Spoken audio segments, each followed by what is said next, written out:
One of the core bedrock principles of passing that I've been focused on is the idea of high posture. This is a really big concept because a lot of times you can be passing, and even if you're passing the person, it can be tiring, right? Even if the person has no idea what they're doing, they may just start going crazy, ripping on your collar, and they fatigue you out.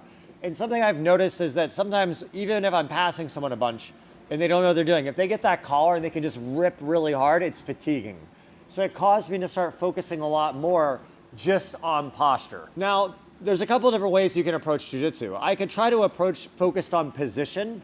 So like I want to put the guy in this one position, like HQ. For example, maybe my goal is like, okay, I have to trap this leg, and I trap this leg at all costs, right? But maybe to trap this leg, I allow him to grab my collar. So now I trap the leg, but he's got a good grip on my collar. Versus another way could be like, okay, I'm not going to compromise my posture ever.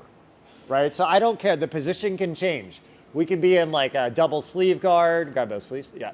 We could be in a double sleeve guard. He could grab my ankle and go to De La Hiva, right? He could go to collar sleeve, right?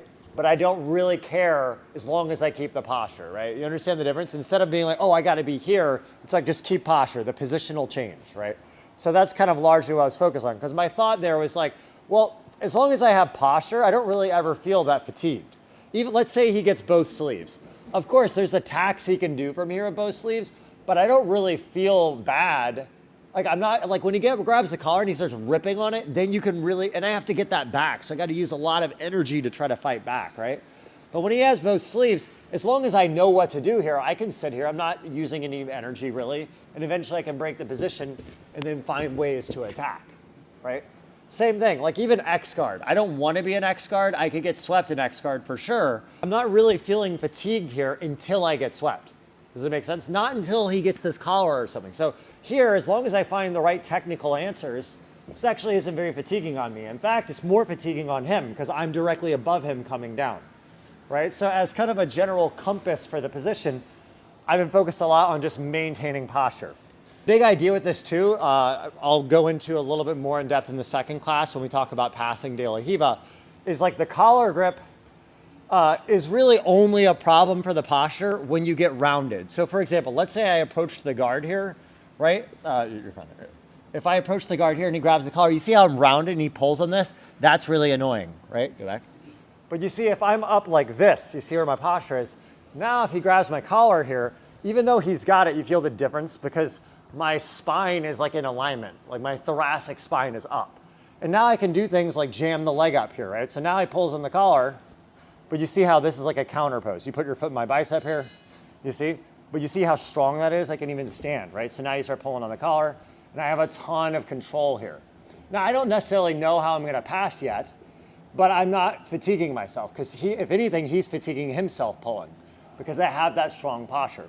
So there's a big difference between me rounding here, right? Or me going here, like I could squat to get low and keep posture, because that's gonna be a common trend we have to talk about, is when I make grips, like say I'm up here, right? I can't make grips. So how do you naturally grab grips? You bend over, but when you bend over, you compromise posture in some way, right? So how can we get lower without doing that? There's a few different ways, right? One would be I could go to one knee up, like this. Now I'm low, but I still have posture. I could go into like a split stance like this. See, I'm kind of almost in like a lunge. Here, I still have posture. So now I can make my first grips and he starts going for the collar. And you see it's kind of hard to find that, right? And that makes it easy to start setting up stuff. Could go really wide leg like this, right? But all those things can vary, but the big idea is I'm always maintaining that posture. And when you maintain the posture, all the attacks you do tend to just feel a lot better. So it's kind of a broad idea. I'm gonna start connecting it to specific passes here in a minute. Okay, so the first thing I want you guys to feel, just as a default start, let's do this. The person's gonna be on their back. They're gonna have their legs kind of up. I want you to start one knee up. Keep your posture really high. See this? Up here, chest out, chin back. Just grab the pants, okay? And I just want you to kind of stall here. He can try to grab your collar or something and just stiff arm. And just feel this, okay? If you want, you can stand up. Keep your legs kind of wide, but just keep the posture. You see that? Okay, so just kind of a loose idea. I want you to play with that, and then we'll get into some different passes. Quick point here, whenever I'm teaching Toreando, in my opinion, it's one of the hardest things to teach because every person has such different body responses, right? Some people, I see you guys drilling and your partner is like literally like doing the splits. Some people, the guy's legs are like way out here. Some people it's like this. And in reality, all of those things change how you have to move. So it's such a moving goalpost for me to teach, because I'm like, oh, you can spin them because that feels right on one person. Then the other person is like really stiff in one side and then it's different, right? So the Toreando is one of the best passes in jiu-jitsu, but it is very hard to teach because it's so slippery in the way you do it, right? So to me, the core bedrock is posture and 2 grips. We need 2 grips to do it. I mean, you can do a throw by, we'll do that soon as well. But right now, 2 grips to do it, posture, okay? When in doubt, just stall. Learn to stall in this position is the main thing, okay? If you learn, okay, if I get my posture, I get low and I kind of keep the legs jammed up, he can't really do anything to me. He can't fatigue me, and I can just kind of stall, right? From there, you have to kind of see where the opening is. Sometimes there may not be an immediate opening because they're just positioned in such a way it's not there, but that's totally fine as long as I'm not getting myself fatigued, right? So if we're here and he has like say 1 leg high, 1 leg low, maybe something like this or whatever, and I can't find an attack here, I'm like, okay, well I could just stall here, right? And you see I get low like this. When I'm up here, it's a little bit harder to get that same drive on him, right? See, I'm kind of here. Now he maybe takes that foot off and goes above my arm with the leg. No, relax, relax, relax. He may go here, for example. You see, now I see an opening here, there, right? Someone else maybe here, right? This foot goes up or something. Yeah, like this or something, right? Here, and then I feel there, right? And we're gonna start getting in, maybe he puts it in the bicep, here, and then I throw it out, right? So you're gonna have to learn to read the situation. So the first thing I want, the guy on bottom is keeping the legs kind of tight. You grab here, 1 knee up, stand up, and just try to feel stalling here. You don't have to attack immediately, okay? And then we're gonna learn to read the situation. Anytime there's 2 feet off the bicep, usually you're free to go around. Sometimes I'll spin them, sometimes I just open the leg. But you see how, if this is in the bicep, I can't just go around, right? So the idea here is we come in, we make our grips, keep good posture, right? I stand up and I try to read. If the feet don't go anywhere, you can just run around, right? If they go on the biceps, we'll just stay here stalled, and then I'm gonna show you how to deal with that soon. But for now, you jam them up, you wait, they're gonna take the feet off the biceps, and I want you to try to intuitively find your own way around. You can run around, you can pull the leg open, you can spin them if you think it's possible, okay? But you understand the broad idea? Kind of high posture, jam the legs up. If there's no feet in the biceps, try to run around. Make sense? All right, let's try it. 1, 2, 3. First principles, posture, right? I can do wide stance like this sometimes. I can do narrow stance. You know, he can have different grips. He can have de la riva, whatever. I'm always trying to keep posture, okay? Right now, we're making first grip on the pants, okay? So I get kind of low. If this is too hard on the leg, go wider like this. I'm just trying to stall and see what happens for a second, okay? Now, depending on his response, I'll have different options. If the guy has his knees kind of tighter to him, you can get them kind of boxed up like this. Now, when I'm this low, it's hard for him to even get his legs back out of this. If he takes his feet off and starts overextending, trying to get, you see how he's like giving a Toreando, right? So you can kind of ball them in. Does that make sense? Let's say we're here and his legs are a little bit outstretched in the first place. Then when I go here, it's hard to even jam him up in the first place because his legs are so extended. So you can't get that kind of spinning and type Toreando type thing. But then it's really easy to go for knee cuts, okay? The legs tend to gravitate to 2 positions, overextended or jammed, okay? Your opponent doesn't want either one to happen. He kind of wants to stay in the middle and do things there. But if they get overextended, there's a point where he cannot bring this knee back to his chest without sitting up or something, right? It's locked to the floor. You'll see this all the time in competition, right? So, and if this is fully jammed, it's also very difficult for him to re-extend out of this, you see? So anytime I'm in a match, I can like, oh, can I overextend it? No, because he's pulling his knees to his chest, jam. If I'm jamming and I can't because he's extending, overextend. So there's this kind of overextend, jam. It's a big concept, okay? Turn this way. Okay, so now let's just say we're here, right? Again, we get that kind of low position to make my pants. Let's say his legs are a little bit outstretched to start. We're just gonna push both feet down. There's no lasso, nothing now. I've completely killed the open guard. And now we can just start coming in for a knee cut pass. Okay, a lot of different versions of the knee cut pass we could do. I could be here like this, keep this back leg, grab the lapel. My favorite's the arm if I can get it, and slide through here. But you see how that works? I'm here, low stance. Like this, one knee up if you want, whatever feels comfortable to let you get low but keep posture. Right, I come in, I see the legs are a little outstretched. Just immediately start punching them down. You could do the ankles, the pants are nice if you can, like this. You see, and I step in. Right, if he tries to sit up here, like not with both hands, but like this way. Yeah, like that, right? Let's go back. So if I'm here and he tries to sit, I'll just frame, come in, and now I'm starting to set up a knee cut.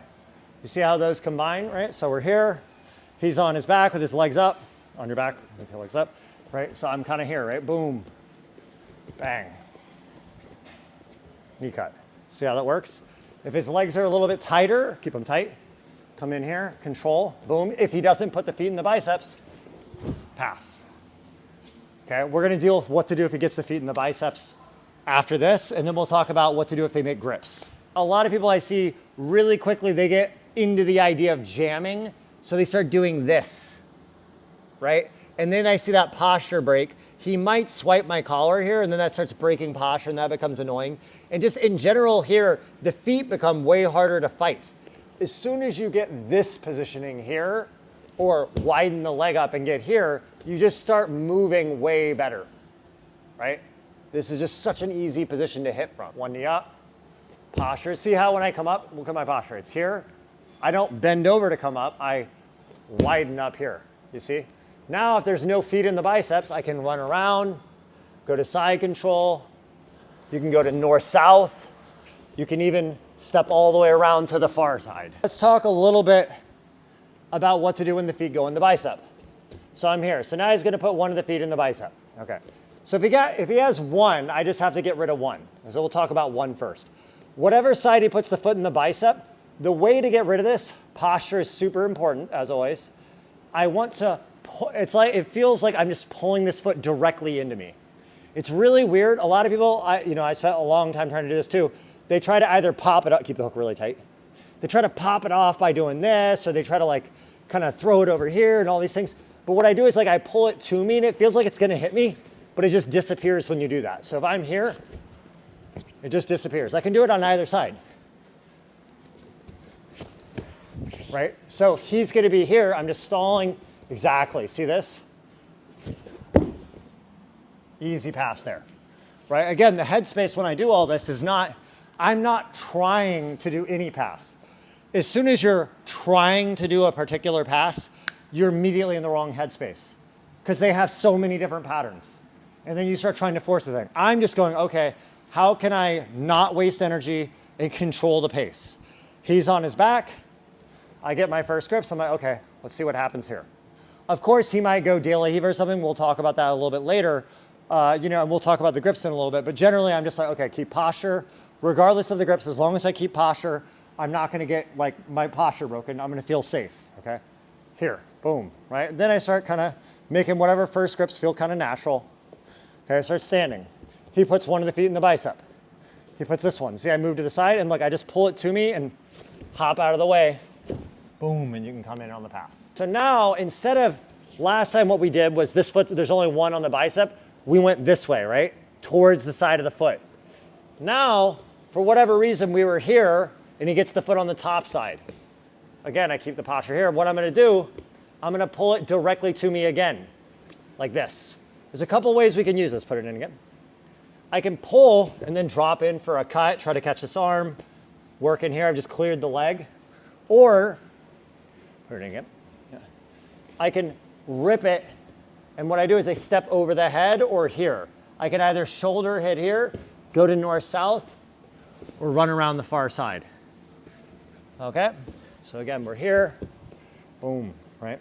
If you need to, if he's a little bit out, sometimes you can push the knees up. He puts the feet in the bicep, both feet in the bicep, yeah. Come here, start jamming up, right? We're here, he puts the foot in the bicep, right? Pull, run around. Couple extra thoughts here.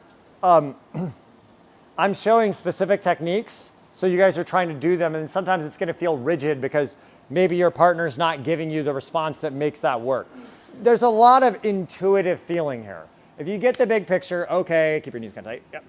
I have posture, or I have my posture, I got his legs kind of jammed up, and you're just looking for where there's an opening, right? If there's no feet, I could go that way, I could go here, and I could quickly pull him that way, you know? He might bring the foot up to the bicep, right? Do this one, sorry, yeah. Like this, and I'm thinking about doing this, but then it drifts a little above my arm, like this, that happens, and then I'm like, oh, you know what? That's not on my bicep. There might be an opening on that side there. You see what I mean? So you kind of have to feel that out, right? I might be here and go, okay, I can step over the head. Now I have north-south or far side. You see? So you kind of want to develop this more intuitive version of it. So you need to kind of feel that sensitivity out yourself. It's not always going to be exactly like the drill. One thing I'm not going to make you drill it, but if he puts the foot in the bicep here, you can also, there. You can also like release to do a throw sometimes. So I could either do this one and land there, right? If he puts this in the bicep sometimes, I could just release this one and throw, right? So sometimes by releasing one, you alleviate, so that's in the bicep, right? Put that in the bicep. Yeah, you see, that's like kind of annoying, right? So as long as that's there, I can't do anything. But if he doesn't have a sleeve, when I release, it just disappears. So sometimes you could just be here and then throw there. I could be here, release, run around, right? So it's very interpretive. All right, so now let's talk about the grips a little bit. So we're gonna be here, he's gonna have his knees tight. Start one knee up. I think it's a great way to just get comfortable with this. And we're gonna grab the pants. Big thing for me, the grips are not a problem at all. In fact, they're great as long as they don't break your grip or have your posture. Because when he doesn't have grips, he'll more often try to frame you with his hands. So let's say I'm here, like we talked about in retention. If I clear here, he might try to use his left arm to frame my shoulder and try to block me, right? But if I'm here and he grabs my sleeves because he wants to break the grips, now when I go, there's nothing, right? So until he actually breaks the grip or sets a really good grip set, the grips tend to be detrimental for them, not beneficial. Okay, so one thing I like to do here, I grab the cuff and then I just like to turn my palm into the gi fabric like this because it makes it much harder to break the grip. You see, so if I just grab here and here, right, and see, I can either give both feet in the biceps or sometimes if I want, I can pummel, you know, and then kind of be on the inside. But you see now when he grabs the sleeve here, it's possible if he kicks really hard, but it is much harder to break because you see how my palm, I'm getting the material to kick into my palm. If I was like this when he kicks, grab the sleeve, when he kicks here, it goes out, right? When I get this and I brace into there it becomes more annoying for him. You see that? So whenever I set here and I feel him start setting grips, I'll let him set grips. He grabs there, now maybe he gets double sleeve, or maybe he grabs the collar, see? But it's a weak collar because I have the posture, right? So he tries to pull on that collar really hard.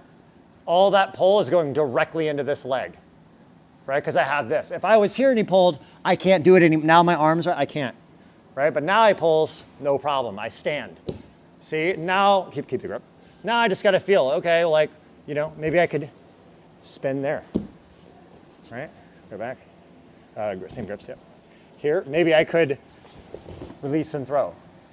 You see that? So I want you guys now to set it, keep the posture, get those kind of palm grips like this, and then he's gonna make first grips on you and just try to feel out the grips. We'll do a collar and sleeve for the first grips. Keep your posture, jam on the legs like this.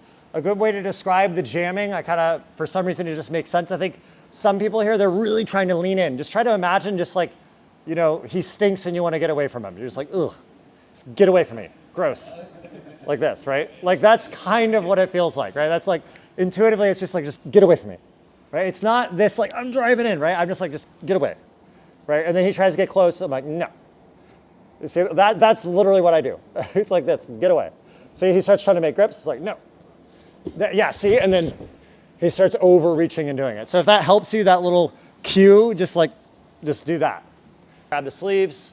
He's gonna grab both sleeves now, okay? So let's say he's got one foot in the bicep, Okay, when he's got one foot in the bicep here, I can sometimes hit that first one we did, but sometimes curl your foot wider around that. Yeah. Sometimes it's like there. Maybe I can't do that. This is where like a spider throw by is really nice. So what I do is I keep that same posture, and it's just like I'm trying to pull his foot to the ceiling. It's like I'm lifting a suitcase. And I go up like that. Ideally, I like to keep this leg if I can, because it blocks him from re-looping that leg over, right? Try to lasso. Yeah, you see how that goes over there?